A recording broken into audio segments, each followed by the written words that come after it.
Hello, all. Thanks for attending. We will get started in about 1 minute.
Good morning, all.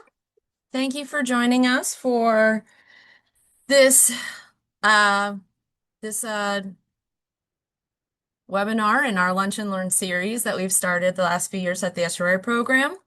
This one is really special. We're talking about PFAS, and you'll learn all about the chemistry behind PFAS and how the state is looking at it in fish and wastewater, stormwater, and the importances of that to our system and to keeping everybody healthy. Um, I am Courtney Schmidt. I'm the staff scientist with the Narragansett Bay Estuary Program. Many of you know us already. We are part of the National Estuary Program, which is authorized under the Clean Water Act and administered by the EPA. We are here to do convenings, facilitation, science communication, grant management, really anything the region needs, the three states, Massachusetts, Rhode Island, and Connecticut, in support of clean water and clean and healthy habitats for all who work, live, and play in the region. Without further ado, I will tell you a little bit of housekeeping and then we'll get jumping right in. This webinar will be recorded. So if you miss anything or you want to go back and check it out later, we will put it on our YouTube page and share that link out. Also, we have a Q&A and the chat buttons should be at the bottom of your screen. Please use those for your questions. Those will be monitored. And we're going to hold all questions until the end of our presentations. We have a roundtable discussion at that point, and we will use that time to answer any and all questions that we can and fill the time. And then please stay muted while we're here. We're trying to reduce some background noise and, sit back, enjoy, and, have your snacks and don't forget. And I hope you learned something good. All right, with that, I am going to turn it over to Michaela Cashman, who is with the EPA at our Narragansett lab. She is a chemist and she is, I'd say, one of our regional experts on these emerging contaminants like PFAS and plastics. So with that, I am going to turn it over to Michaela.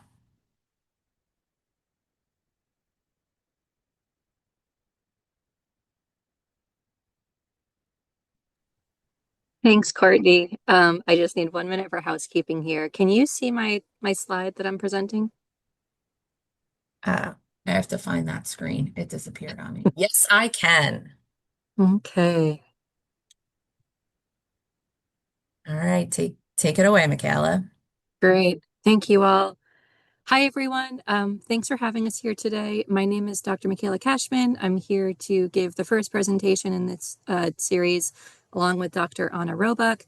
And our presentation is entitled PFAS on the Line, PFAS in Freshwater Fish Across Rhode Island. And I guess that's redundant. But we We work at the EPA Narragansett Laboratory in Narragansett, Rhode Island, and we are known as OACs, the Coastal Science and Solutions Division, providing environmental solutions from coast to coast. You may have formerly known us as ACES-D or AED or NHRL, but whatever the acronym is, we are the EPA research facility located in Narragansett, Rhode Island. We're still here. We're still doing the same great research that we've been doing, and we're really excited to talk about some of the work that we've been doing pertaining to PFAS. I'd like to give a quick overview of just the lab that I help co-facilitate with Dr. Anna Roebuck, and we run a mass spectrometry core, mainly looking at liquid chromatography and high-resolution mass spectrometry, supporting multiple types of trace organic analyses, including water, sediment, biota. We call these things complex matrices, and today we'll be talking about fish. We also do a lot of work in targeted and non-targeted analysis, and beyond PFAS, we have a lot of prior expertise with legacy contaminants such as microplastics, nanopollutants, pharmaceuticals, etc. We have a lot of experience in technical expertise in sampling and experimental design, and I would really like to just give a quick shout out to my team who keeps this lab running, which includes Dr. Felicia Page, Isaac Hill, Morgan Schwartz, Rachel Nelson, and Colleen Donovan. And so today's talks, or all four of these talks, focus on PFAS, which is an acronym short for per and polyfluoroalkyl substances. PFAS are a group of synthetic fluorinated chemicals defined by their carbon-fluorine bond. EPA currently lists nearly 15,000 PFAS in their CompTox dashboard, but there are millions of synthetic fluorinated chemicals in existence, and the discrepancy is really dependent upon the definition used. The image on the right here is commonly discussed PFAS known as PFOA. I have a blue box here showing a carbon chain, which is part of the chemical structure. You can see that this carbon chain, all of the available bonding sites are completely taken up by fluorine atoms. And this is often referred to as a carbon-fluorine chain or tail. And then in the green box here, we have a carboxylic acid head group. I'm not here to do a deep dive into the chemistry today, but two very important things as chemists that we think about when predicting where PFAS end up in the environment is the length of that carbon-fluorine chain and the associated head group. And so I also want to give a shout out to the carbon-fluorine bond in itself. It's one of the strongest bonds known in organic chemistry, making these compounds highly resistant to being broken apart or degraded. The carbon-fluorine bond also makes these compounds amphiphilic, meaning they can preferentially partition to multiple environmental matrices. And this is really different than many of the legacy contaminants that we talk about, historically, things like heavy metals or PCBs. It's much harder to predict where PFAS end up, and we find PFAS across many environmental compartments, including water, sediment, animals, air, and plants. And so those very same properties that make PFAS so stable and so amphiphilic also make them highly resistant to heat, water, oil, stains. The first discovery of PFAS utility was in the late 1930s in the form of Teflon.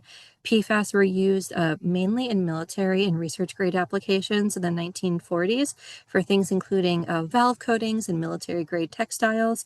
But in the 1950s, we saw a transition to large-scale commercial production of a small number of PFAS for items like nonstick cookware or stain repellents. The types of PFAS used and their specific uses have changed over the decades, but they're still used in hundreds of applications, including biomedical supplies, food containers, firefighting foams, makeup, and clothing, just to name a few. And so now if we think of PFAS as a contaminant class and we think about multiple pathways for PFAS exposure, we often in the chemistry world describe those as sources and sinks. So where are the sources of these PFAS coming from and where are they ending up in the environment? And the easiest exposure routes to identify are PFAS directly from PFAS production sources or products containing PFAS, or more simply, products that use PFAS in their manufacturing. The pictograms here are just examples of products we use in everyday life that may contain PFAS.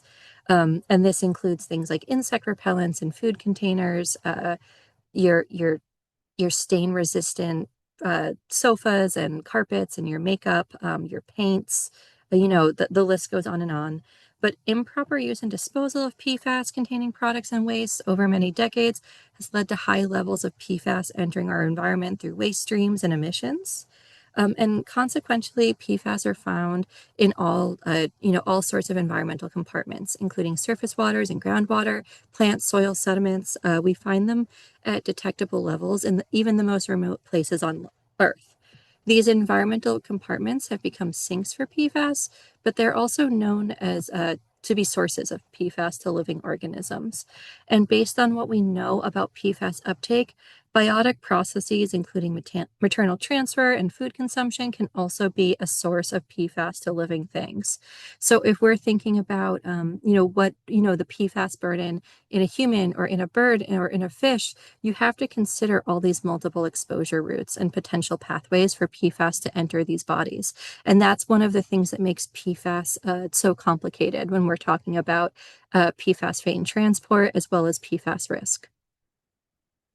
But, to kind of take a step back, more simply put, we know that from a lot of different studies that are available to us, PFAS accumulate in fish over time. And some PFAS, like PFOS, both biomagnify and bioaccumulate in food webs.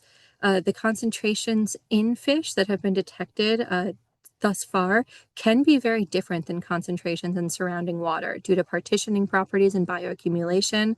And this can further confound kind of what we know about PFAS in fish because most studies, are really focused on water sampling. But we also know that fish consumption is a potential source of PFAS exposure. And so my focus, again, with the EPA is on ecological fate and health, but it's naive to think about the health of our aquatic ecosystems and how they do or don't play a role in the health of terrestrial organisms, including humans. We know that there are many potential health effects associated with certain PFAS, including reproductive effects, developmental effects or delays in children, increased risk of some cancers, reduced ability of the body's immune system to fight infections, including vaccine response, interference with the body's natural hormones, and increased cholesterol levels and risks of obesity. And if you want to know more about this, I would direct you to the EPA page below. And so, in recognizing the importance of aquatic health, not only from an ecological standpoint, there's a lot of interest in knowing the types and concentrations of PFAS in fish in our, greater Narragansett Bay estuary and watershed. And I don't have to tell this audience that both freshwater and saltwater fish are a crucial part of our bay's cultural, economic, and recreational identity. So today we're going to be discussing several data sets that we've been working on over the past several years pertaining to PFAS in fish. EPA and Roger Williams University has led a lot of the chemistry, and in turn, partnering with Department of Health and Department of Environmental Management and local stakeholders, it's helped each agency better understand PFAS in the watershed and how to approach forward-facing solutions. And so we have been partnering with towns and local interest groups. We've been identifying sites and species of concern.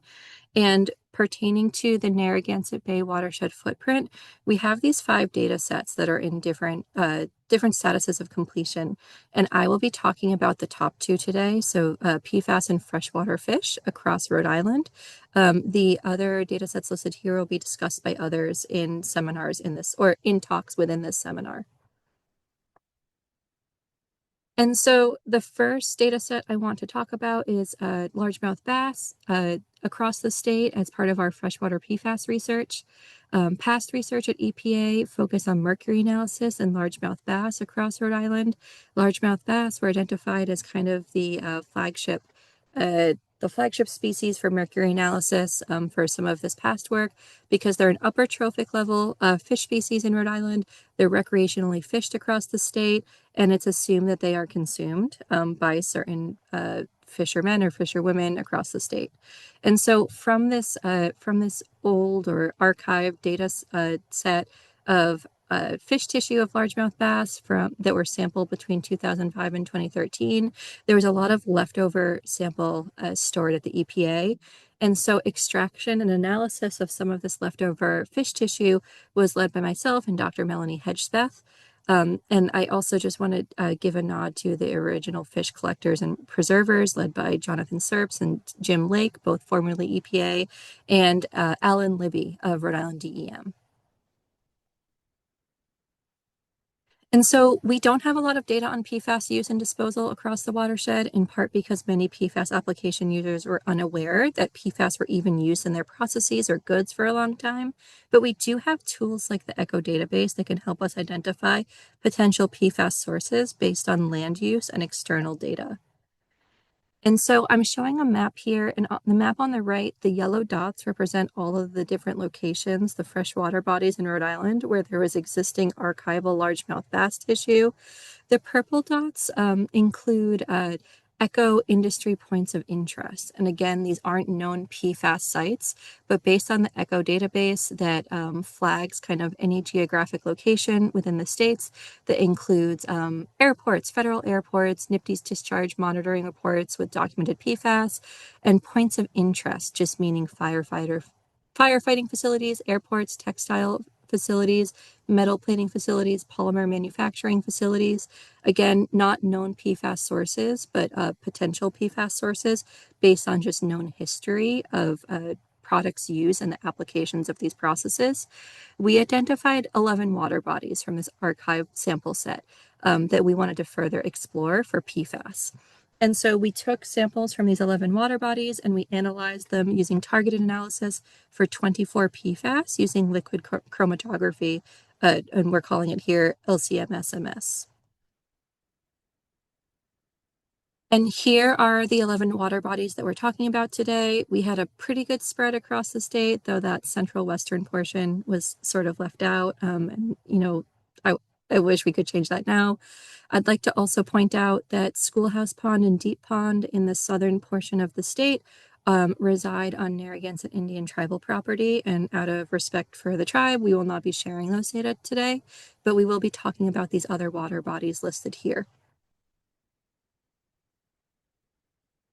And so in our targeted analysis of PFAS of these fish from these 9 water bodies, all of these fish contain PFAS. And the bar charts here, each different color represents a different type of PFAS, but the carboxylic acid PFAS, or PFCAs, are all shown in blue, and the perfluoroalkane sulfonic acids, or PFSAs, are all shown in green. The sum or total concentration on average from each of these water bodies range from 25 to 210 parts per billion. And you can see pretty quickly that PFOS, which is a C8 sulfonic acid, was the most abundant PFAS detected at each water body. And here are those same exact data, but they're graphed again in a proportionality chart. And you can see, quite strikingly that for most of these, or for all of these water bodies, PFOS was the dominating PFAS. And in some cases accounted for over 80% of the total PFAS identified within fish. After PFOS, these long chain, so these long carbon fluorine chain carboxylic acids were the most frequently detected at the highest concentrations. I am a yapper and I am going to brush past some of the PCA, but when we're still looking at some of these results, we did some statistics applied to water bodies that had at least 3 fish per water body. Not all of the data we're presenting today have at least 3 fish per water body, and that was just based on availability of archived tissue. But also looking at PFAS that appeared in at least 60% of the samples. And so that really just narrowed down our width from 24 PFAS to looking at just 6 PFAS. And those were these long chain PFCAs and PFOS. And they were found consistently in greater than 50% of all the samples per water body. And in a principal component analysis, over 98% of the variation was accounted for in component 1, with PFOS concentrations really being the main driver for the variable differences here. And so this is a PCA biplot just kind of further showing the span of that PFOS data specifically and how it really drives the differences seen at site by site.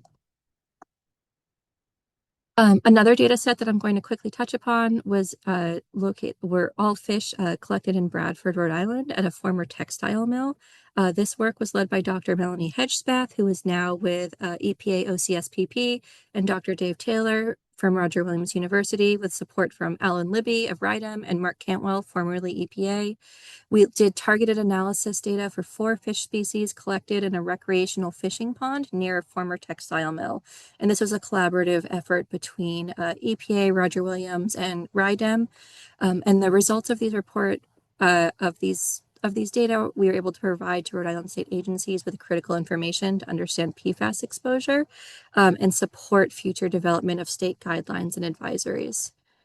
And so as a backup, this is the data you've already seen from these 9 ponds looking at PFAS total sums.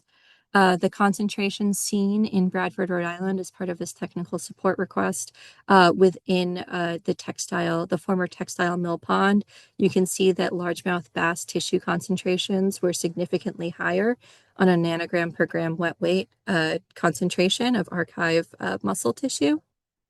And proportionality, you can see that those 2 water bodies also had very different assemblages, percentage-wise or proportionality-wise, where all of the other water bodies that we looked at in the state were really dominated by PFAS.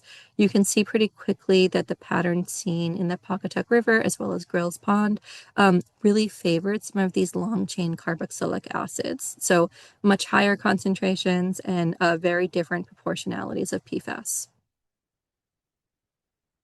When we talk about this work, people are often asking for comparative results and what else is seen in the state, and that's really tricky to answer because there's just not a lot of data available for this area for freshwater fish.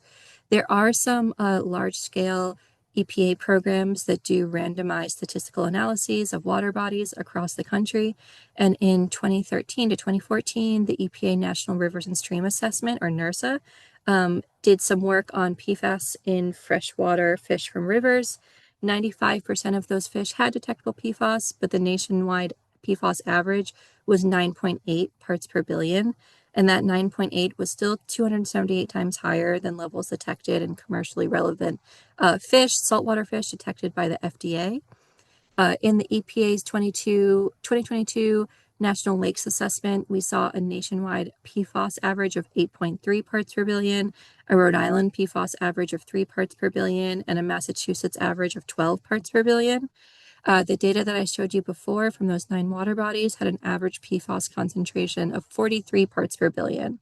So a lot higher than what was seen in national averages and these national statistical sampling programs. But I also want to call out that their water bodies were randomized where ours were not. We targeted suspect water bodies. There was no overlap between the water bodies in these data sets. And we know from multiple studies that fish and river systems just have lower average PFAS concentrations. So in big takeaways here, all of the fish that we have analyzed thus far, freshwater fish across the state, have had detectable PFAS in them. PFOS is frequently the most abundant PFAS, but not always. And the average sum concentrations at each water body range anywhere from 200 to nearly 600 parts per billion. And all of the results today shown here are muscle fillets, but other organs within the same fish have different assemblages and concentrations. So we suspect that whole body analysis would look very different. These data sets are publicly available, and they were sent as reports out to the Narragansett Indian Tribe, DEM, and DOH, as well as Roger Williams University. And so my last slide, some of the follow-up questions we have is, a more current data set. What would those concentrations look like, and have they changed over time? What PFAS are we missing beyond our targeted analysis? And how do these data compare to stocked fish? And a lot of these questions are actually going to be answered by my colleagues in the presentations coming up next.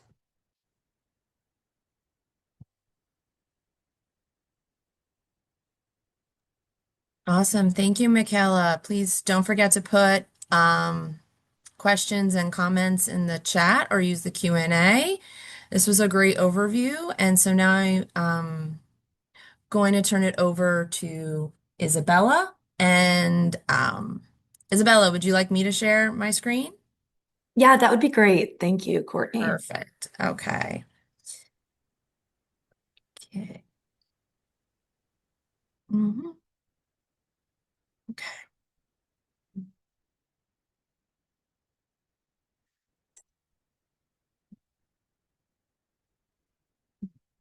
Folks, So let me just make sure you are seeing presentation mode. And you are not. Here it is. All right.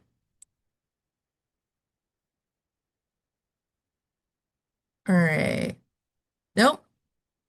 My apologies. I had it right the first time. All right. Are you seeing the full presentation? Yep, that looks great. Thank you, Courtney. All right. Perfect. Take it away. Alrighty, you can go to the next slide here. So just thank you, Michaela, for such a fantastic presentation talking about PFAS. We will definitely incorporate a lot of the references from Michaela's presentation in this presentation here. So I ask you to keep the PFAS definitions in the back of your mind. So over the next 15 minutes, I'm going to be discussing how Rhode Island makes recommendations about fish consumption based on some analyzed PFAS data. Before I go into that, my name is Isabella Silverman. I work for the Environmental Health Risk Assessment Program as a health risk assessment toxicologist in the Environmental Health Department of the Department of Health in Rhode Island. All right, so let's get into our presentation today. Next slide. Thanks. Okay, so through scientific investigation, our program, the Environmental Health Risk Assessment Program, I'll also refer to it as ERAP. Our goal is to help communities understand if chemicals in the environment can harm health through scientific investigations. So we receive funding from the Agency for Toxic Substances and Disease Registry, also known as ATSDR. I'll be referring to them a couple times throughout the presentation too. And we try to translate complex scientific findings into clear recommendations to protect community health. So you can scan the QR code on the right-hand side of the screen, and that will take you directly to our webpage on the Department of Health's website. All right, next slide. So we work with other topics other than fish too. That's what today will be about. But we've also helped schools in Rhode Island learn about indoor air quality. We've also provided information on health risks from drinking water contamination. And just to kind of go through some of the material on this side, we've in the past can use environmental health tools to investigate whether chemicals are present in your community. We can determine if chemicals can enter the body through air, water, soil, or food.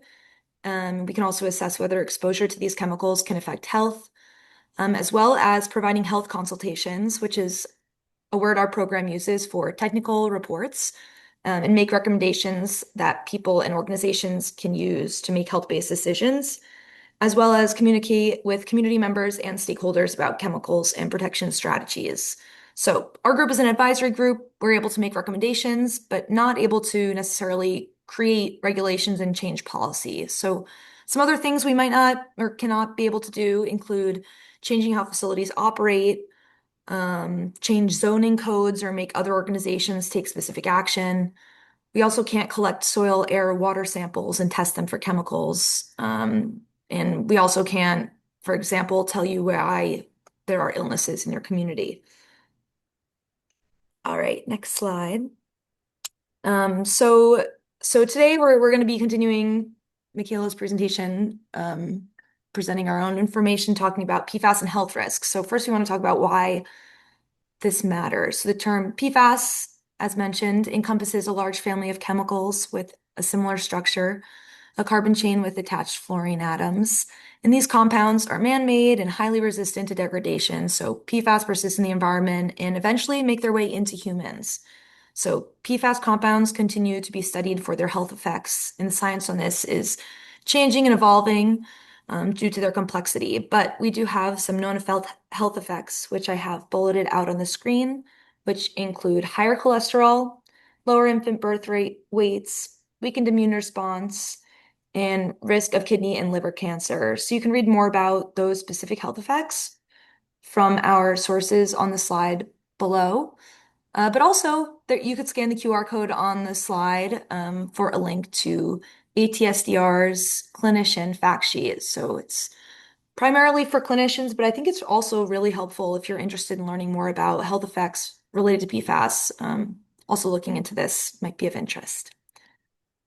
Alrighty, we can move to our next slide here. So the Rhode Island Department of Health's Environmental Health Risk Assessment Program conducted a health investigation to evaluate the potential public health concerns related to PFAS in fish from 9 freshwater bodies across 8 cities and towns in Rhode Island. So these 9 water bodies are shown on the figure on the right.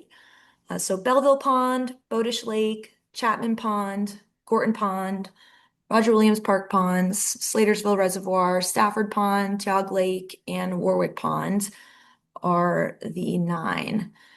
So these water bodies all vary in size, watershed characteristics, and historical land use. And as we have mentioned, PFAS compounds are persistent in the environment, and the water bodies studied may have been influenced with PFAS by potential local historic manufacturing sites, landfills, firefighting facilities, airports, or other sources that have been suggested to have PFAS use. So fish from 35 largemouth bass were collected between 2006 and 2013 by the Rhode Island Department of Environmental Management. Fish in these water bodies were initially chosen for mercury analysis and later analyzed for PFAS because there was fish tissue available. But following the mercury analysis, the samples were preserved at the US EPA laboratory in Narragansett, Rhode Island. So the samples were extracted, analyzed, and quantified for 24 target PFAS in 2023. I actually think we want to go one slide back. Still. Yeah, thanks.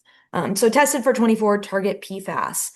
And fish from these freshwater ecosystems have been shown to bioaccumulate PFAS. So if PFAS is in the water, the organisms living in that water, like fish, can uptake PFAS through their gills. So this raises the concern for human exposure and human health through recreational fishing. So the ponds included in this evaluation that you can see on the map are used for a variety of activities, including boating, fishing, swimming, and passive recreation. So the Narragansett Bay Estuary Program actually asked RIDOH to look at health risks based on the PFAS data from freshwater fish tissue back in 2025 in February. So this kind of prompted further discussion, and as a result, the US EPA delivered the PFAS and largemouth bass data to RIDOH and RIDEM in June of 2025, as mentioned in the prior presentation. So after analyzing the data for health risks, RIDOH met with Narragansett Bay Estuary Program to discuss our findings and identify our outcomes and next steps. So we wrote a health consultation as a result of this, as well as this webinar was a part of sharing that information in that conversation. So we can go to our next slide here. So just as important to talk about our data limitations in our fish samples. So as I mentioned, we analyzed 35 fish tissue samples were analyzed in this evaluation and collected between 2006 and 2013. So they were archived for several years prior to the PFAS analysis in 2023. And as a result, the findings reflect historical conditions and may not represent PFAS concentrations in the ponds or resident fish populations today. So PFAS concentrations in surface water may have changed over time due to changes in regulatory actions, land use, or just general PFAS use patterns. Also, the archived largemouth bass tissue was oven dried prior to storage, which may have contributed to PFAS loss. Also, PFAS concentrations were determined from dorsal muscle plugs taken from the fillet of the fish. And fish take up PFAS in their blood, organs, and muscles all at different rates. So in fish, PFAS is found at the highest concentrations in the liver, kidneys, and blood. So muscle, which is found in the fish fillet, has some of the lower concentrations of PFAS in fish. And then finally, the estimates were used for the health risk calculation of dose values, hazard quotients, and hazard indices. So these estimates rely on consistent and predictable human behavior in occupational and residential situations.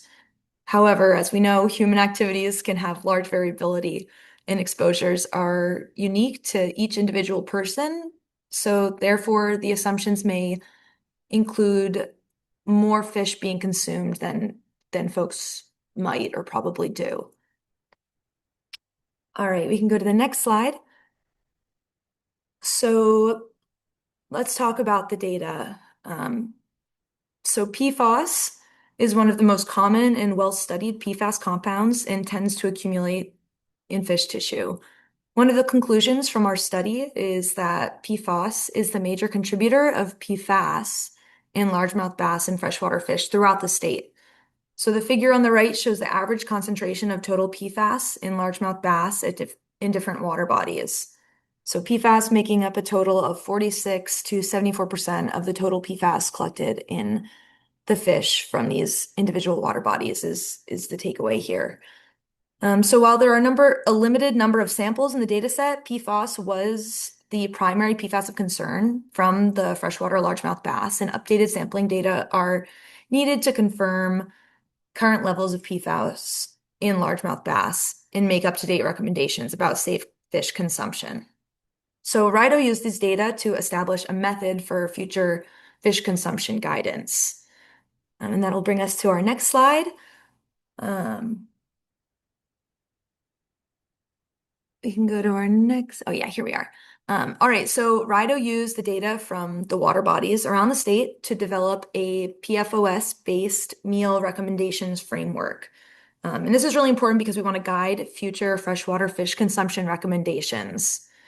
So Connecticut, our neighbor, has a fish consumption rating system that's similar to the one that Rhode Island is adopting as a result of this work. And the Connecticut and Rhode Island framework uses a PFOS approach because it drives the risk in fish in Rhode Island, as I mentioned in that previous slide. So the figure on the right shows that the PFOS only approach provides really similar results to the all PFAS compounds, or also known as a mixtures approach. So you can see in the figure on the right, there are two mixture approach scenarios labeled mixtures approach CTE and RME. So just to briefly touch on this, I don't want to get too in the weeds, but CTE stands for the central tendency exposure, which is one scenario, one consumption scenario, and is an average based on an average consumption.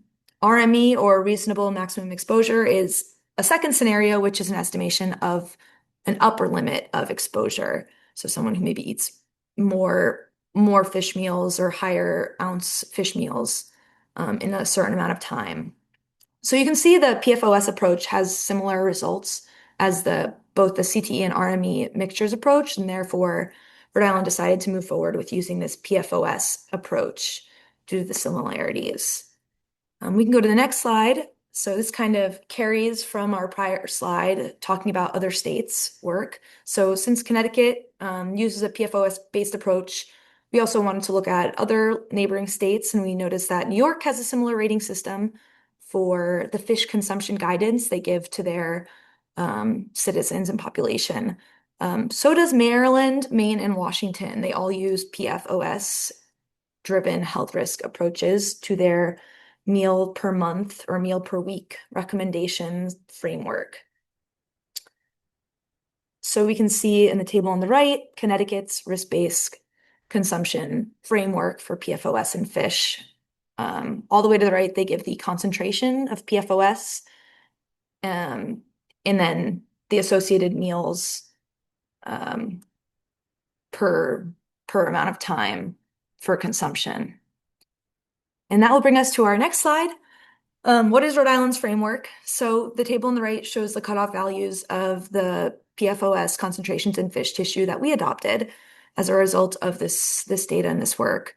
So the framework is supported by current scientific evidence and really provides a balanced public health approach that is not among the most restrictive nor the most permissive amongst other state frameworks. So the PFOS concentration categories also align well with the range of concentrations observed in largemouth bass from the 9 Rhode Island freshwater bodies evaluated in the study. And adopting this framework really provides RIDOH with a consistent, transparent, and science-based screening tool, while recognizing limitations and uncertainties associated with the archived fish tissue that I mentioned in the earlier slides. So the framework is really intended to guide future public health decision-making when current PFAS fish tissue data are available. So it does not constitute a fish consumption advisory for the water bodies evaluated in this report due to the limitations like the archived data age are limited and may not reflect current conditions. You can scan the QR code on the page to view the full health consultation or technical report that was published as a result of this study. We can go to our next slide. So we have some comparisons here. PFAS concentrations are typically lower in saltwater fish from the Narragansett Bay and Atlantic Ocean. So this is from the Hedgepeth paper and data that was referred to in the prior presentation as well. So in general, people concerned about PFAS should consider fishing in saltwater areas. In addition, PFAS bioaccumulates throughout the food chain, so top predators, fish like largemouth bass, tend to have higher concentrations of PFAS. Lower trophic species may bioaccumulate less PFAS than largemouth bass. So previously published data demonstrate that PFAS levels in saltwater fish are significantly lower than in freshwater species, making recreational fishing in the Bay and Atlantic Ocean a potential healthier option for those seeking to reduce their PFAS intake. You can see on the figure on the right, different concentrations of PFAS in saltwater species collected offshore. All right, we can go to our next slide. So some recommendations and conclusions. We need more recent sampling data to confirm concentrations of PFAS in largemouth bass in the state. RIDEM and RIDOH should continue coordinating the surveillance of freshwater fish for PFAS and other contaminants like mercury, using cutoff values provided here to guide the fishing advisories. And then also RIDEM, US EPA, and RIDOH should continue their coordination together of analyzing PFAS in stock trout to determine how quickly PFAS is taken up into fish after their release and to better assess those associated health risks. And then finally, people who are concerned about PFAS but want to eat freshwater fish should focus on fish at the middle trophic levels and stock trout. So people can be exposed to PFAS from a variety of sources, and individuals can also lower their intake by limiting or replacing alternative sources when possible. So we can go to our next slide. So with all of that in mind, we also want to mention that while PFAS is not good for your health, fish is a very healthy food. So fish is a source of essential nutrients, and people should weigh the benefits of eating fish against the potential health risks of eating contaminated fish. You can find more information on the website below that I linked. That's just the Rhode Island Department of Health's PFAS focus website. And people that are concerned about PFAS in fish should consider fishing in the saltwater areas, as I mentioned. And also for the most up-to-date fish consumption guidance from RIDOH, visit our mercury and fish webpage that I linked on the slide, as well as feel free to scan our QR code to see more details about our fish meal recommendations from the health consultation that we published. With that, thank you so much. Go to the next slide. Great.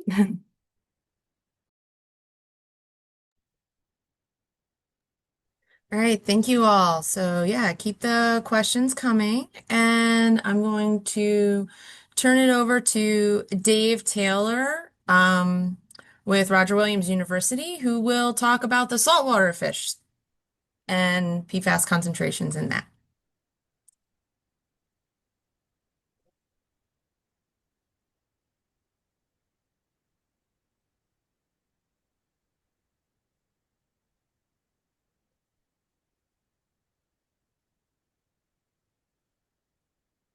Is that visible for everybody? Yes, sir.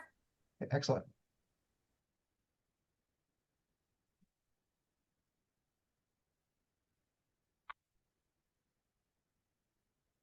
Okay, so hello everyone. My name is Dave Taylor. I'm a professor of marine biology at Roger Williams University. And today I'm going to be discussing PFAS contamination in estuarine and marine fisheries.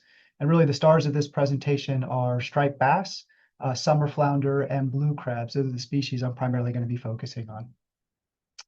So as discussed in the earlier presentations, humans are exposed to PFAS through inhalation and the consumption of food and water.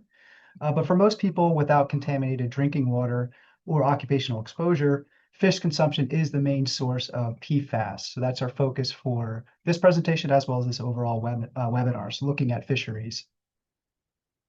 So striped bass, summer flounder, and blue crabs are ecologically important estuarine and marine species. They are exposed to environmental contaminants, including PFAS, through direct contact with water and sediments, as well as through feeding interactions. They support robust recreational fisheries in our area, and they may be a source of PFAS to human consumers. So therefore, understanding PFAS accumulation in these species is important for evaluating environmental and public health risks. So that leads to the primary objectives of this research. So first was to compare PFAS total concentrations and chemical profiles across these three species that differ in their feeding ecology and habitat use. Namely, striped bass are recognized as pelagic predators, piscivores. Summer flounder are benthic piscivores, and blue crabs are benthic omnivores. The second objective of this research was to examine temporal and spatial variations in PFAS contamination.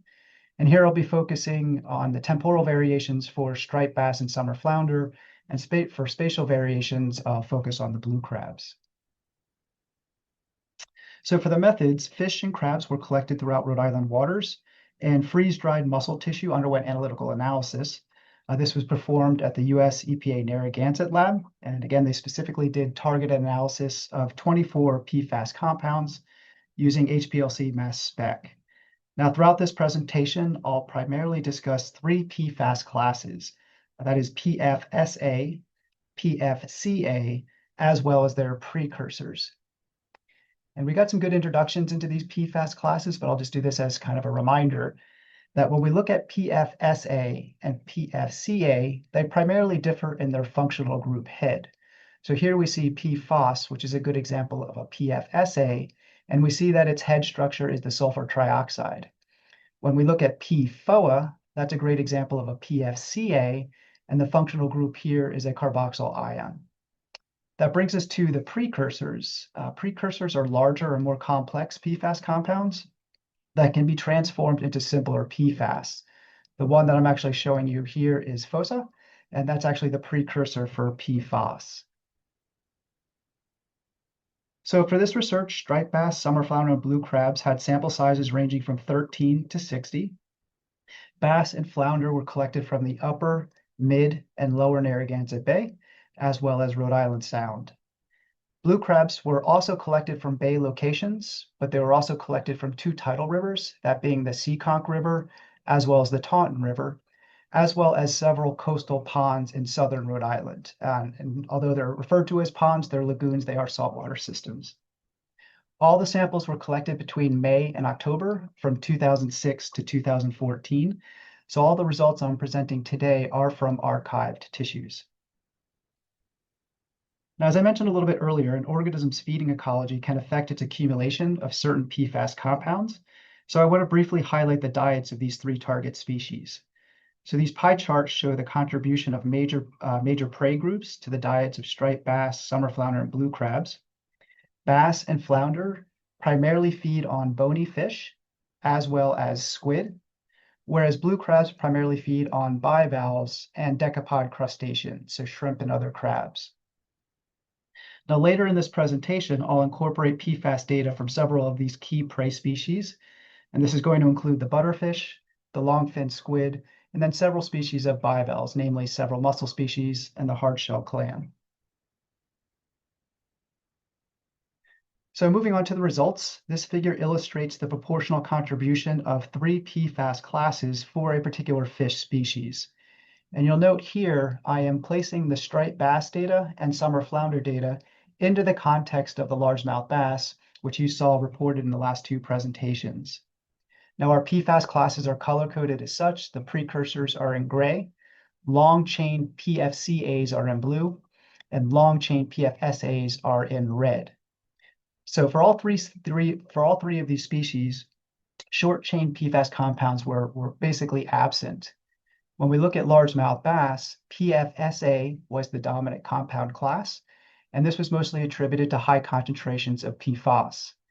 PFAS was also relatively high in striped bass, but it was largely absent in summer flounder. Also looking at the bass, the striped bass and summer flounder, we see that the PFCA was the dominant compound class, and there was also relatively large contributions of precursors in the striped bass and summer flounder. This was mostly fossa. A closer examination of total PFAS concentrations revealed significant differences in contamination across our 3 species. Largemouth bass had the highest mean PFAS concentration, and this was 65.3 nanograms per gram. And I'll note that this data set does not include the Grills preserve that was mentioned in the first presentation, but all the other individuals that sample size of 35. Basically, our striped bass had an intermediate level of contamination. This was 8.5 nanograms per gram. And summer flounder had a concentration of 2.1 nanograms per gram. So here I'm showing PFAS profiles comparing blue crabs to their bivalve prey. So similar to the previous fish species, we see that short-chain PFAS compounds are largely absent. When we look at blue crabs, we see that PFCA is the dominant compound class, and PFOA was one of the contributors to this. And interestingly, PFOA was absent in the other 2 species of interest, so striped bass and summer flounder. Another interesting aspect of this is when we look at the bivalves, we see that the contribution of precursors is relatively high. When we look at the total concentrations, we see that blue crabs had a mean value of 7.5 nanograms per gram. Concentrations were less in the bivalves, but we also see that there's quite a bit of variability across the species. Now, this figure compares the total PFAS concentrations in striped bass, blue crab, summer flounder, and many of their prey relative to the concentrations of a diverse range of marine taxa that were reported in Hegspeth et al. 2023. Now, that particular study also highlighted how habitat and feeding ecology affected species-specific PFAS concentrations and their chemical profiles. So for the remainder of this presentation, I wanted to do a deeper dive into the data and examine the temporal and spatial patterns of PFAS contamination in my species of interest, essentially assessing variation in contamination across years and location. So for the temporal analysis, the following figures show PFAS concentrations in striped bass and summer flounder over time. This is separated by PFCAs to the left and PFSAs to the right, with the data averaged by species and by a given year. And again, this ranged from 2006 to 2014. Now, because my sample sizes for bass and flounder were relatively low, I'm including 2 key prey species in this analysis. So that is the addition of butterfish and squid. Now, for all of the data, they were essentially used as normalized z-scores, and this was to standardize values across species. So when we examine the pooled data set, we see that we see a significant decrease in both PFCA and PFSA over time, where a year explains 40 to 60% of the variation in our normalized PFAS values. Moving on to the spatial analysis, we see that blue crab total PFAS concentrations vary substantially across geographic locations, with levels in the tidal rivers, again, that being the Seekonk and Taunton rivers. They had concentrations that were approximately 3 to 5 times higher than those observed in Narragansett Bay or the coastal ponds. Similar spatial patterns were observed in the bivalves, with the highest PFAS concentrations in the Taunton River. And there was also some evidence of a north to south gradient in contamination moving from the upper bay to offshore waters. PFAS chemical profiles of blue crabs and bivalves were also compared using principal coordinate analysis. So in this plot, each point represents the average profile for a given location, month, and year, where the blue crabs are colored in blue and the bivalves are colored in green. So on this plot, points that are closer together would indicate a similarity in PFAS profiles, whereas points that are further apart from one another are more distinct. So for clarity, I've added convex hulls around each of these taxonomic groups, and I've labeled the river, bay, offshore, and pond sites. So permutational multivariate analysis showed that PFAS profiles differed significantly by both species and location. And when we superimpose the PFAS compounds on top of this plot, we can see which compounds are actually driving these patterns. First, we see that generally there's a higher PFAS concentration in crabs relative to bivalves. We also see elevated concentrations in the tidal rivers, and this is for a suite of PFCA compounds, but also PFAS, and its precursor, that is fossa. And then we also see relatively high concentrations of PFOA in crabs that are actually collected from the coastal ponds, as well as the tidal rivers, and that's where we have this upward trajectory of this vector. So I want to summarize the key findings of this work and put it into the context of the objectives that I outlined at the start of this talk. So objective 1 focused on interspecific comparisons of PFAS contamination. So first, we see that long-chain PFAS compounds truly dominate the chemical profiles for all of the species. Second, PFAS concentrations differed significantly among our species, with the summer flounder having the lowest concentration. This was followed by the blue crab, and then the highest concentrations observed in striped bass. It's important to reemphasize, however, that the PFAS concentrations in these estuarine and marine species are considerably lower than what was reported for largemouth bass, a freshwater piscivore. We also see that there are clear habitat-related differences in PFAS chemical profiles. So when we're looking at our pelagic species, such as the striped bass, we see that there is a relatively high contribution of PFSA, and that's mostly attributed to PFAS. When we look at our benthic species, again, the summer flounder and the blue crab, we see that there is a dominance of PFCA compounds. Moving on to the findings of the temporal analysis. Overall, we see that there is a decline in both PFCA and PFSA over time. And this is perhaps due to the restricted production of certain compounds. Specifically to striped bass, we see for both PFCA and PFSA, there's been a decline of approximately 70 to 75% over time. When we look at summer flounder, they also had a decline of PFCA at an estimated rate of approximately 40%, but with respect to PFSAs, they were largely undetected. Also, as part of Objective 2, we examined spatial variation in PFAS contamination in blue crabs and bivalves. So here, both total PFAS concentrations and chemical profiles differed significantly across species and locations. The highest PFAS concentrations occurred in the tidal rivers, and this was followed by contamination generally decreasing from the upper bay down to offshore waters. The coastal ponds were a bit of an exception.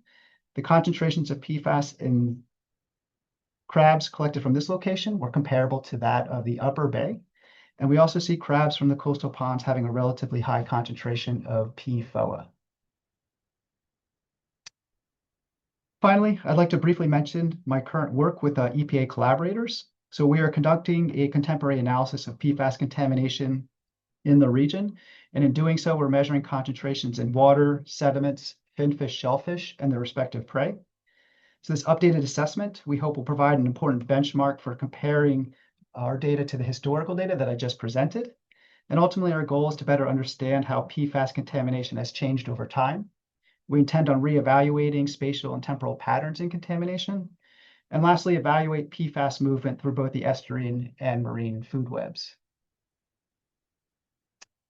So with that, I'd like to just acknowledge the collaborators as well as funding sources, and I look forward to talking more about this at the roundtable. Thank you very much. Thank you, Dave. So yeah, we're kind of tossing a lot at you, and now we're gonna kind of shift gears a bit. So we've spent most of this time before the roundtable talking about PFAS in fish and food we eat. Now we're going to switch, and I'm going to send it over to Joe Haberek, who works with the Office of Water at Rhode Island DEM, to talk about the state's initiatives to understand PFAS in our wastewater and stormwater, and how that relates to getting, how we find PFAS in our fish in the area. So when Joe is ready, he can take it away. Sure. Thanks, Courtney. Hopefully I'm sharing my PowerPoint properly. You are. Great, thanks. Yeah, so as Courtney mentioned, my name is Joe Haberek. I'm the Administrative Surface Water Protection here in DM's Office of Water Resources. So among some of the programs that fall under my portion of the office are kind of the wastewater, stormwater, biosolids programs. So I'm going to kind of present a little bit of a different, the PFAS, give a PFAS presentation through a little bit of a different lens, whereas most of the previous presentations primarily focused on evaluating health impacts once PFAS compounds are released to the environment. I'm going to focus more on, what are we doing to control the release of PFAS compounds to the environment. Specifically, kind of the three areas that I'm going to focus on are wastewater monitoring or effluent monitoring. You can think of that as wastewater monitoring, biosolids monitoring, and stormwater management. I think, one thing to keep in mind is that as we currently sit here today, because PFAS are emerging contaminants, we do not have numeric effluent limits that would apply to PFAS in any of these media. The information that we are gathering through the data that I'm going to present will be used to inform future decisions on assigning PFAS limits for these types of disc releases once we do have some more science-based criteria. And I do also want to highlight, you'll note here that I'm not, some of the potential media that can include PFAS would include air. I'm not going to cover that. That's another office in DEM, but that's also an emerging contaminant for that office. So they frankly don't have a lot of controls as we sit here today on PFAS. And I'm also not going to talk about some of the remediation projects that we have. The department certainly has a very robust remediation program in another office. Those programs, again, would more clean up PFAS once they are released to the environment. So as far as effluent monitoring, you will note that I thought Michaela's largemouth bass presentation did have a pretty interesting slide, I thought, where she identified all the potential sources of PFAS in the environment. And one of the items that were on that map were NBEP sites with PFAS monitoring.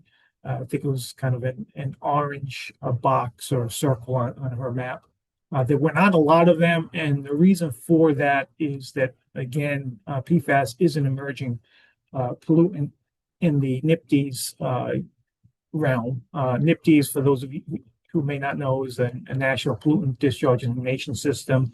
That's the national program that's been established to control point source discharges of wastewater to surface waters.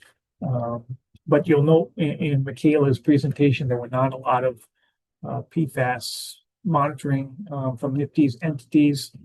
What I'm going to discuss in a moment here is how we're addressing that, trying to close that data gap here in Rhode Island. So in Rhode Island, basically, we've established an effluent monitoring policy based on EPA's 2022 Fox memo. I have a link there. Basically, that memo includes EPA's recommended PFAS controls for NBEP's permits. And some of those controls include monitoring for influent, effluent, and biosolids. So kind of using that EPA Fox memo as the basis for our policy. You can see in the second bullet there, what we've been including in our wastewater treatment facility permits as they are issued are monitoring for effluent, quarterly monitoring for effluent for 40 PFAS compounds using EPA's method 1633. That method 1633, that's the recommended Clean Water Act method, and it does provide a scan for 40 PFAS compounds. Basically, it's a solid phase extraction followed by HPLC mass spec. So that's kind of the gold standard in the NBEP's monitoring. realm.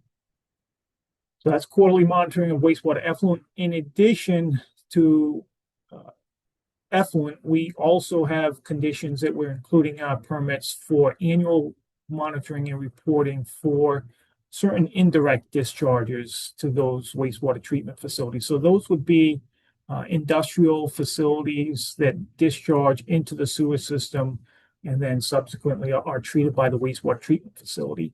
We have 9 industrial sectors. I just put a few of those that are kind of the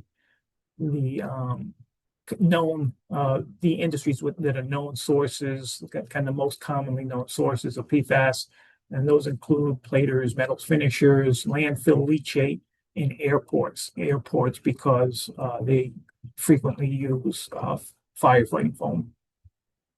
In addition to those 9 specific industrial sectors, we also do have kind of a catch-all condition that any other known or expected sources of PFAS, they need to be monitored annually and reported annually under their pretreatment program to DEM. So these monitoring requirements, we are rolling them out as those wastewater treatment facility permits are reissued. So it's kind of on a rolling basis. We're including them in the permit. And you can see to date, we've included these monitoring requirements in 9 wastewater treatment facility permits and 3 industrial permits. Those industrial permits are the permits that we have for landfills and airports. Just as a frame of reference, we have 19 major wastewater treatment facilities. So we've rolled them out to about half of our wastewater treatment facilities to date. So I did want to just kind of give a quick rundown of what have we been seeing based on this effluent data. And you can kind of see based on this graph here. So we're presenting these are averages across all of our monitoring data, and I've included any averages that are greater than half a part per trillion or half a nanogram per liter. So you can see it's kind of not too surprising. Short change compounds, so the PFPEA, PFHXA, and the PFBA, those are short chain compounds, in addition to PFBS. The PFOA, the PFOA, and PFOS, PFOS, those are long chain compounds. And as noted in the previous presentations, I think Dave noted in his presentation, those long chain compounds have been phased out due to known toxicity issues. So that would help explain some of that decreasing trend in total PFAS concentrations in fish and crab, as noted by Dave. But you can see here, there's still a significant contributor to the total PFAS from our wastewater treatment facility. So it's obvious that there still are some legacy long chain compounds that are being discharged into the sewer systems through our wastewater, and that could very well be just people having older non-stick cookware, maybe some older stain resistant fabrics, and certainly up until very recently, firefighting foams still had these long chain compounds. One other thing I do want to also note on this slide is you'll note we list those wastewater treatment facilities that we've included in this data. So it's Bristol, East Providence, Jamestown, New Shoreham, Scarborough, and South Kingstown. It is important to note that this is just how the timing worked out.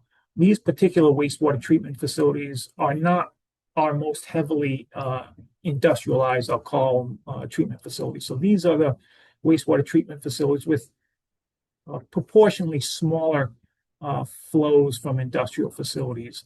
When we start rolling out this monitoring that we will be doing over the next year or two to our more industrial treatment facilities, so those would be the Fields Point Wastewater Treatment Facility, Buckland Point Wastewater Treatment Facility, West Warwick, and Cranston Wastewater Treatment Facilities. it'll be interesting to see if that starts skewing. We kind of expect that would skew these averages higher, just simply, again, because those treatment facilities have more industrial flow. So just a little bit of a different presentation of that same data. This I'm calling it out specifically for the Rhode Island 8.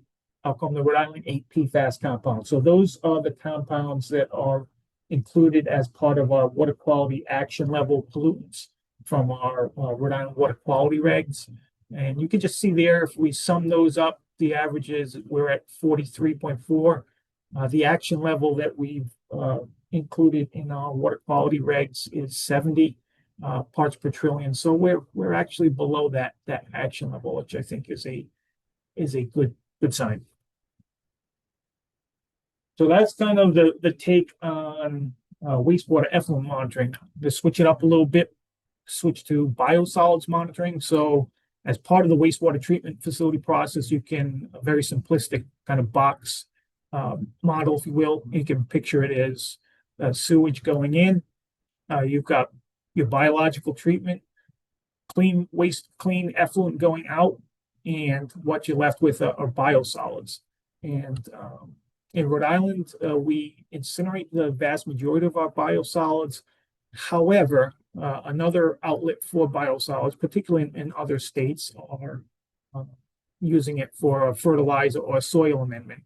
And in fact, any folks that maybe go to some of the big box stores and purchase fertilizer, if you've ever seen Milorganite is nationally, it's a very popular one. That's fertilizer made out of wastewater biosolids. And that one Milorganite actually happens to be made from Milwaukee's wastewater treatment facility biosolids. But under the biosolids front, last year, there was a general law passed that, you see the link there, 46-12-42, that required testing of biosolids. And you can kind of see there, the third bullet down, actually, any existing orders of approval that were issued for the land application of biosolids are required to test biosolids quarterly for PFAS. Results are submitted by the last day of the quarter to my office. In addition, any new applicants seeking an order approval to land applied biosolids have to include biosolids results with their application. And that law went into effect, you see, September 1st of last year. So quarterly testing began the fourth calendar quarter of last year. Kind of just a presentation. Again, in Rhode Island, the vast majority of biosolids generated in the state, 95% is incinerated, but we do take some land application from outside of the state. You can see kind of the breakdown of what we're seeing for that data that's been reported over the past 3 quarters. And again, you can see those long chain compounds, particularly PFAS, PFOS, is a very high contributor there. Yeah. Just kind of last topic I want to cover in my presentation is stormwater management. So we've kind of covered the wastewater side. What are we doing on the stormwater front? And when I say stormwater, this is going to be industrial facilities. We're not talking about construction site runoff. This is stormwater from industrial facilities.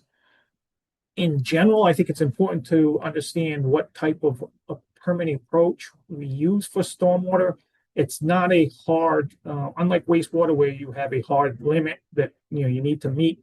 Stormwater follows what's called an adaptive management approach or a phased approach. So it's basically, you can think of it as an iterative process where we establish long-term flexible goals and focus on continuous improvement. So the goal there is kind of source reduction.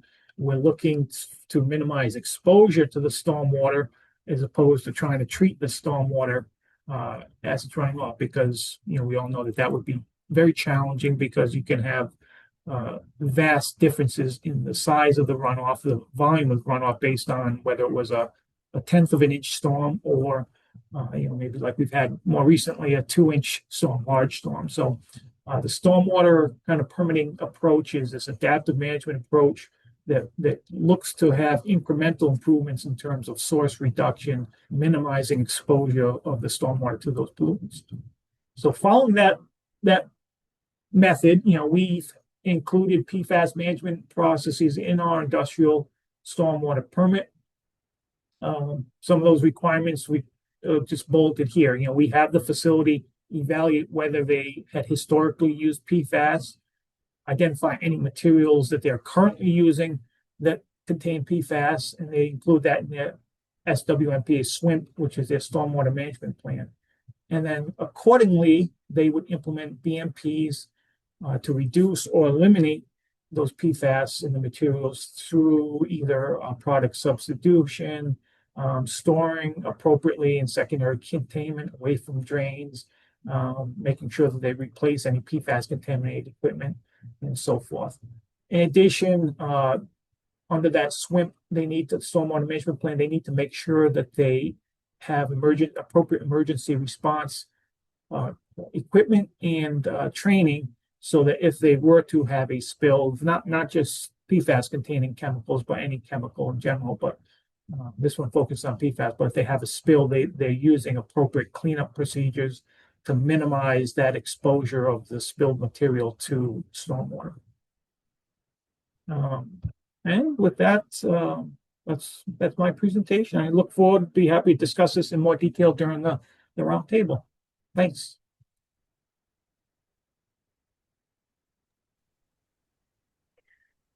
Thank you all. We have some really great questions that have been in the chat and being answered. I also have a few, so I was going to hope that our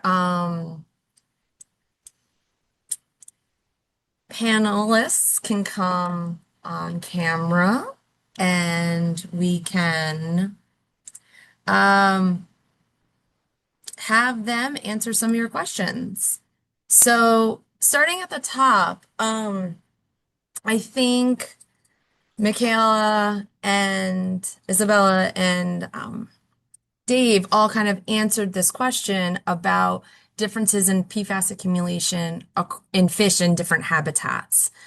But I also want to expand on that a bit more because Dave did show that he has a bit of a time series as well. And I was kind of curious from you all if you've noticed any changes in concentration across those time series. It looks like Dave noted a decrease in concentrations, but I didn't know if that was just if there's any evidence of that in the freshwater as well, and what that means to how we think about and manage and develop recommendations for PFAS.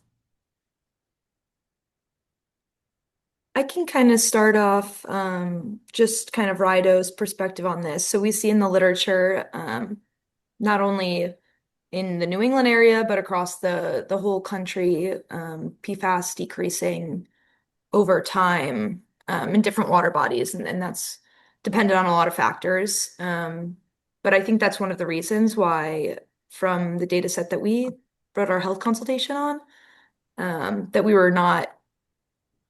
we decided not to make fish meal recommendations from that data set due to the age of the data. We don't have the current data, so we know in other areas maybe there's decreases over time. So that's kind of how it impacts how we make our recommendations, wanting more up-to-date data. Dave, since you've noticed some of this decrease, between you and Michaela, have you guys thought about how this might impact the rest of the environment, or is there something, concerning, not concerning about this? At least, the analysis that I showed, I think there's some encouraging signs of having both the PFCAs and the PFSAs declining over time. But I also like to take a step back and just recognize that this was a target analysis of 24 compounds, when in fact there's thousands of them that are out there. So we're just kind of scratching the surface in terms of what's being analyzed. with respect, have we seen the same temporal trends in freshwater fish? The largest data set that we have are from largemouth bass. And the data set that was presented today, the sample size of 35, the PFAS concentrations in largemouth bass, the spatial variation is one of the strongest signatures in terms of what we see and where concentrations are high or low. It's a spatial gradient. There is some evidence that for those ponds that were sampled over multiple years, that there might be a similar decline in this 24 PFAS target analysis. But unfortunately, the time series is not as strong relative to what we have in the marine system, and hopefully just going to be getting better with our efforts for the contemporary analysis. Oh, that's great to know. Um, and then let's see. All right. So with that, and I think it sounds like the state wants to continue or encourage, continue to encourage more new data to be collected to update regulation, to update recommendations as we go forward. Isabella, do you think the state is also going to take a look at different species, maybe ones that are becoming more common in our waters and might have a bit, a new commercial importance? That's a great question. Do you mean like in terms of saltwater, freshwater, saltwater, all species? Yeah, all of them. I know there's a lot of work going on with stocked trout versus native trout, and I think that's going to give us a lot of really great information on what all of that means. But also, I know our saltwater species have been changing, and there's a possibility of new species coming in that could be of commercial importance, like Jonah crabs versus, or even more blue crabs versus lobsters. So just trying to see what DOH's plans are as we go forward.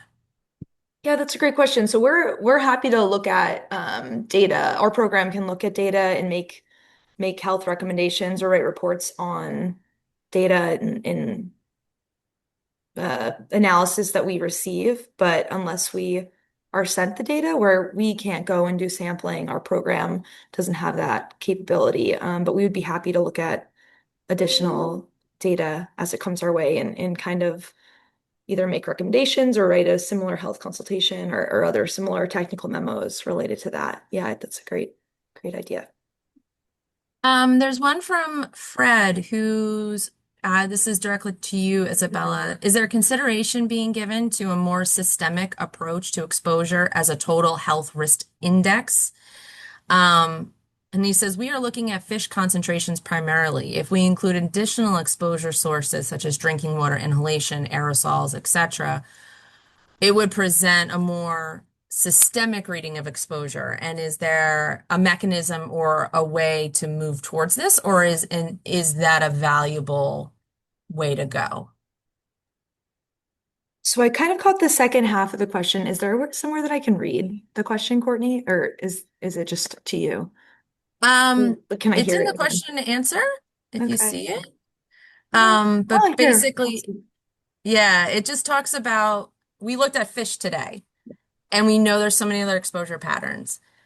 Are we thinking about looking at a total system exposure as a way to help out folks understand what's going on? Yeah, so the way that our program works is we use specific equations to calculate health risk from certain contaminants. So um, we don't have a plan to look at a more systemic approach, although I definitely see the value in looking at incorporating the traditional and cultural benefits of fishing in addition to, maybe the benefits people get from being outside um, and all of those things that come with fishing. Um, but no, we don't have plans to kind of expand that in overlap them right now. Okay. Thanks. So in the chat, there are a couple of questions directed really towards Joe's answering. So a few of them are, does Rhode Island apply limits to PFAS concentrations in biosolids above which the biosolids might need to be applied, and how do you handle, like, if you have a limit, what's the action after that limit is reached? Because you did mention that at least in the water there's that 70 parts per trillion and we're under that, but is there a moment that goes over that? And so what does that what's the recommendation after that? Yeah, thanks, Courtney. Yeah, so that's actually an excellent question. And the short answer is we do not currently have a PFAS concentration limit, if you will, for biosolids on a national level. In the past year, EPA did release, or maybe it was 2 years ago, EPA did release a draft biosolids criteria. I think most people viewed that it was a very, very conservative assumption. It was developed using someone that lived on a farm that was land applying biosolids to food crops, and then they were eating those food crops and catching fish and consuming fish and protein from that land for like their lifetime, 40 or 50 years. So it turned into to be a very, very stringent criteria. So, honestly, it's a national issue. Everyone's trying to figure out what's the magic number above which, poses an unacceptable risk to the general public. So we do not, as I mentioned kind of earlier, at this point, we're collecting the data to inform us once those standards are available. And, so we'll be better off. In Rhode Island, where, maybe we do have an advantage over some other states, particularly, in the middle part of the country. It's very common for biosolids to be land applied to food crops. In Rhode Island, any biosolids that I presented that slide, there's like eight biosolids that are approved for land application. They're primarily applied to non-food crops or, so turf farms are big ones. So we don't have quite the same level of exposure that some other states do. But the short answer, it's a long answer to the question. The short answer is no, we don't. So, and the next one is more of, wondering about the changes in Rhode Island's industries. And is that part of what's leading us to see, yes, in this limited sample set of PFAS is decreasing? Or is it potentially that we as a nation create more chemicals that fall under the PFAS umbrella, and so we might be favoring others instead of the 24 we've been looking at? And so I guess that question is, going forward, is this, how are we balancing the fact that we know there's thousands of these chemicals, some of them are decreasing, some of them are likely not. And so I think that question is like, is this a change in industry, or is this something like, how do we handle this maybe as a little locally, and then what that means nationally, if anyone's has a conjecture there? Yeah, I can maybe jump in. So, absolutely, I think that the change in Rhode Island's kind of demographics is definitely to our advantage. We've kind of moved from a manufacturing, very heavily focused manufacturing state to more of basically it's a bedroom community now. However, there still are, I think what we're seeing are legacy sources. So those old textile facilities, we've seen very high concentrations of those. It was presented in some of the earlier presentations. In addition, firefighting foams are popping up. I did see, if you don't mind, Courtney, I did see one of the comments about mapping. I think it was something to the effect of private well data and sources. Our Office of Land Revitalization has been doing a lot of work with Department of Health's drinking water program on that specific issue. And what they're actually finding now is one of the biggest indicators of the likelihood of PFAS being present in groundwater, certainly, are firefighting fire stations or locations where local fire departments will do test burns. I think that the change in our industrial, makeup definitely helps us from that standpoint on the short chain PFAS. Those are the newer PFAS, but I think we still have to be very vigilant, particularly for like firefighting locations, any other facilities that would use firefighting foams for those long chain compounds. Michaela, let you also comment on this. Yeah, thank you. I agree largely in part with Joe and what everyone's been saying so far. I will say that a lot of the sites that we've looked at from a chemistry perspective at EPA in the state and across the country, frankly, the fingerprint of PFAS stays for quite a long time. And we see PFAS at these legacy sites for decades well after manufacturing has ceased. Some PFAS are known to be more bioaccumulative. So things like PFAS, which we talked about, all four of us being very highly concentrated in a lot of the fish that we're presenting today. Those concentrations nationally are going down, which is great and very promising. But we talked a little bit about how we do non-targeted analysis here, and we are looking for PFAS beyond the 24 that were mentioned here, or Joe's EPA 1633 beyond the 40, and we are seeing changes in the assemblages of PFAS. So just because they're not being detected in 1633 or in 533 or whatever method you're using, doesn't mean they're not there. We also know that some PFAS will break down into other types of PFAS or biotransform in organisms, which has really kind of skewed our ability in kind of modern day chemistry to appropriately identify the types of PFAS that are on sites. Wow. Well, so with that, it is 1 o'clock. I definitely want to give a big thank you to all of the panelists here for having this really great discussion on what the state is doing and, frank conversations about these issues. And I think I can say, looking at all the information, that, fishing is important. Fish are a great source of protein and other nutrients. And much like everything else in our world, moderation is where it's at. And so balancing your intake of these fish with other sources and other things that are of your health concern, I think is the best way to go if we're really looking to give a final message on that, is just moderation and to really talk to yourself and your health professionals about what you need to focus on to make yourself the healthiest individual. So with that, thank you all again, Isabella, Joe, Michaela, Dave. This was a really great webinar to put together. We will be sharing the webinar soon, and if the presenters are okay with it, there's a request to see the slides. We can also put the slides on the website if the presenters are okay with it and okay with sharing those. So with that, thank you all. I hope we all learned a little something, had a great time, and we look forward to seeing you hopefully in the future at another of these Lunch and Learn webinars that we will host.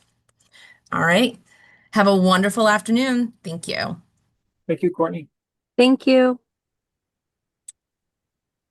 Thank you, everyone.